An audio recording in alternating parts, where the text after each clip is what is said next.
Alright, Fallout Factions is a skirmish game developed by Modiphius Entertainment. The lead design for the rules is James Hewitt, who has ties to Necromunda, Blood Bowl, Warhammer Quest, Hellboy, and more.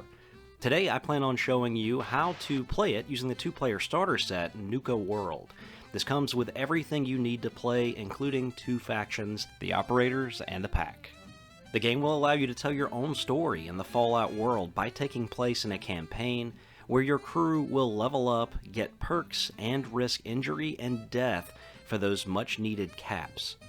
Before we get started, let's take a look at the game sheet where you'll keep track of your crew. The game sheet tracks your characters, weapons, profiles, stash, goals, reputation, and other items. Each member of the crew will be listed here and have a special profile.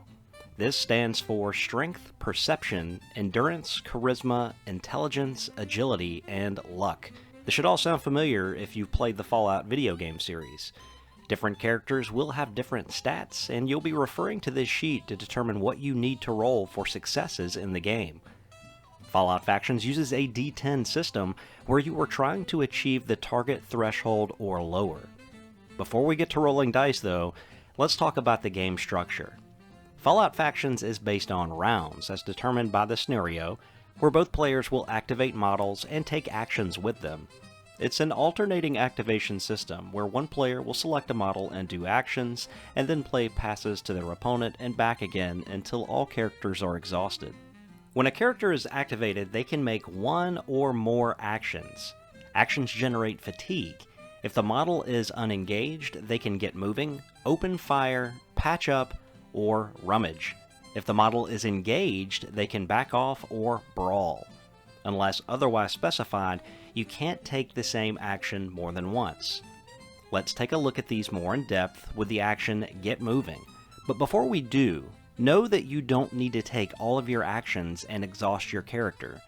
We'll discuss fatigue shortly, but that is what ends a character's ability to take actions during the turn. Now back to Get Moving. In short, this action allows a player to move 8 inches. You can elect to hurry when making this move, and move up to 12 inches for the cost of an additional fatigue. Fatigue is gained in two main ways, by taking actions, and as a result of some negative consequence. Normally when a model receives one fatigue, they become weary, and after a second, they become exhausted. An exhausted model cannot gain more fatigue, and also can't perform any actions. Fatigue markers are removed at the end of each round unless a special rule or interaction removes them earlier. In the example given, Get Moving to 8 inches generates 1 fatigue, and a hurry would generate an additional fatigue, thus exhausting this character. Now, if a player wants, at the start of a Get Moving action, the active player can choose a number of other unengaged models within their control area and give them movement orders as part of the same action. A model's control area is their charisma in inches. Fatigue is taken as normal for these characters. Remember, anyone taking a move action will generate a fatigue. In this example, a member of the crew is going to move as well, so he moves up to 8 inches, generating a fatigue as normal, and then someone within 3 inches, which is his charisma stat, can also make a move as well, generating a fatigue. The number of characters that can do this is equal to the charisma stat. When climbing or going down vertical terrain, 1 inch is 1 inch, so just be sure you have enough movement for your base to clear the ledge. You need to have at least half of your base on firm ground. The next action we will look at is Open Fire. Choose a visible target. A big note here is you only measure horizontal distance, not diagonally to the target. You can check measurements and distances whenever you like. If the target is being blocked by someone in your own crew, your opponent can declare such. This will force the shot on the blocker, or the fire may choose a different target.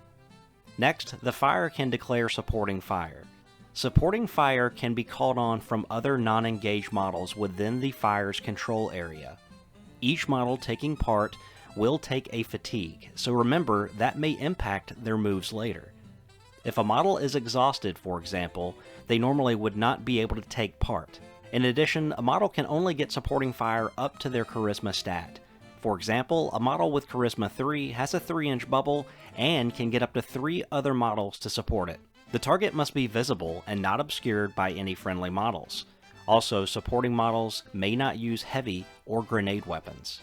Next, make the attack by making an attack test. The weapon will tell you how many attacks you get and what stat you are trying to get equal to or less than. In this example, let's say that this model is firing a homemade rifle, which is 4 dice on perception. This weapon has the fast keyword, meaning you can fire it twice as long as you're not exhausted. Each supporting model may add 1 die to the pool. You'll also add a bonus die for any harm on the opponent, which we'll discuss in a minute. Lastly, add a bonus die if the target is wide open. Wide open is if a model is 100% visible, not including the base or equipment or weaponry they may be carrying. Before we do this, we need to talk about luck, as it is an important mechanic to Fallout factions. When forming the dice pool, gather the amount of dice necessary based on the modifiers just discussed and what kind of attack it is. Reference the luck statistic the character has on their card and substitute a different color dice. These represent your luck dice, and any successes will trigger a single critical effect of your choice that is on the weapon. These dice also allow you to roll additional dice if you get a success. In this example, we roll trying to beat the character's perception stat per the weapon and have a pretty successful roll, with 2 successes on critical dice. This allows us to roll 2 more dice to attempt to get hits. These criticals trigger the special rule Suppress, which we will do after damage. The total result with luck is going to be 5 damage. Now we compare this against the target's endurance. If it is double the endurance, the model is removed from play. If it is equal to or more than, they suffer an injury and 1 harm. And if it is less than, they just suffer harm.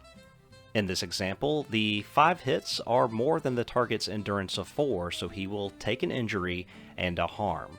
Most models only have 1 wound, so they will go out of action on 1 injury.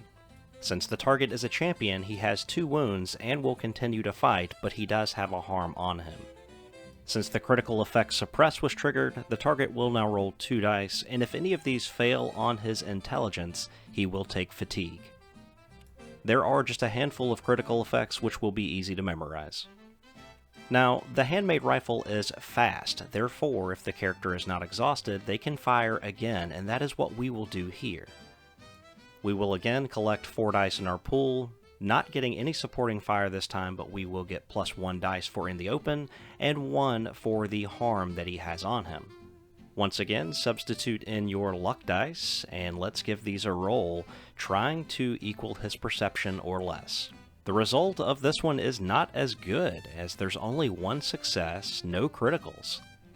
Since the number of hits is less than the target's endurance, he will suffer an additional harm.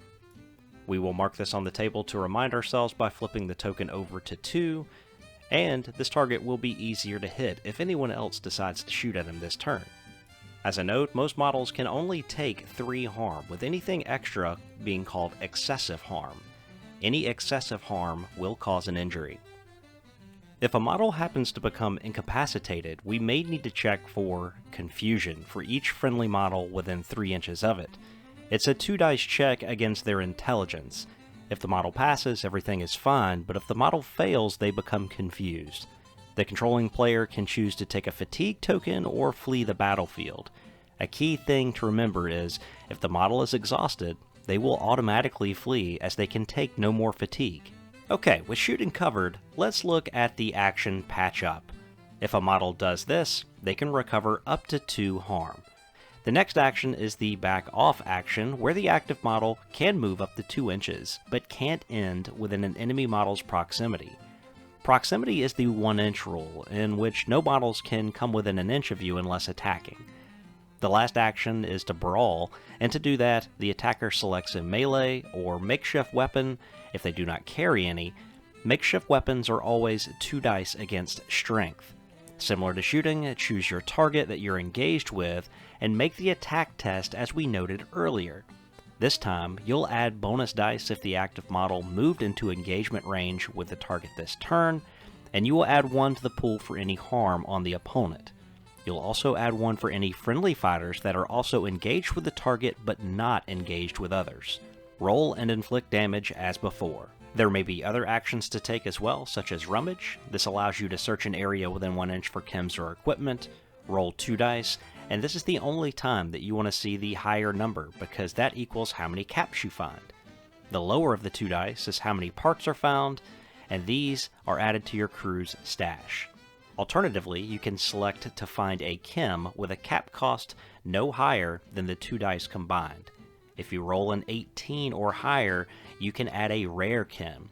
And if you're looking for caps and parts, a roll of 10 on either dice, you'll replace the search token with a radiation token. And models within 3 inches of a radiation token counts their endurance as 1 less to a minimum of 1. You could be within multiple rad zones and the effect is cumulative. So what about those chems? Well, chems can give you certain effects throughout the game. For example, Rad-X allows you to ignore radiation tokens. Psycho grants 2 bonus dice to an attack test. You may even find a rare Nuka-Cola Dark, which will temporarily increase a model's control area by 3, and its luck by 1. Chems can be found across the area or purchased prior to the game. Throughout the game, you'll be attempting to complete scenario objectives, fight off enemy raiders, and find chems and caps that allow you to upgrade. While you can play in a skirmish setting, the meat of Fallout Factions appears to be in the campaign, where you'll tell your own story. Players will find themselves risking it all, seeing characters progress and even die with actions taken on the battlefield. Crews will gain reputation and experience as they fight for domination of Nuka World. You'll be able to see our story unfold right here on Miniature Game Montage. Thank you so much for watching. If you have any questions or comments, please leave them below. A special thank you to the Supporters Club. Your names are on the screen now. That's by no means necessary. I ask for absolutely nothing. I hope you found this video helpful, and we'll see you in Nuka World soon. Take care.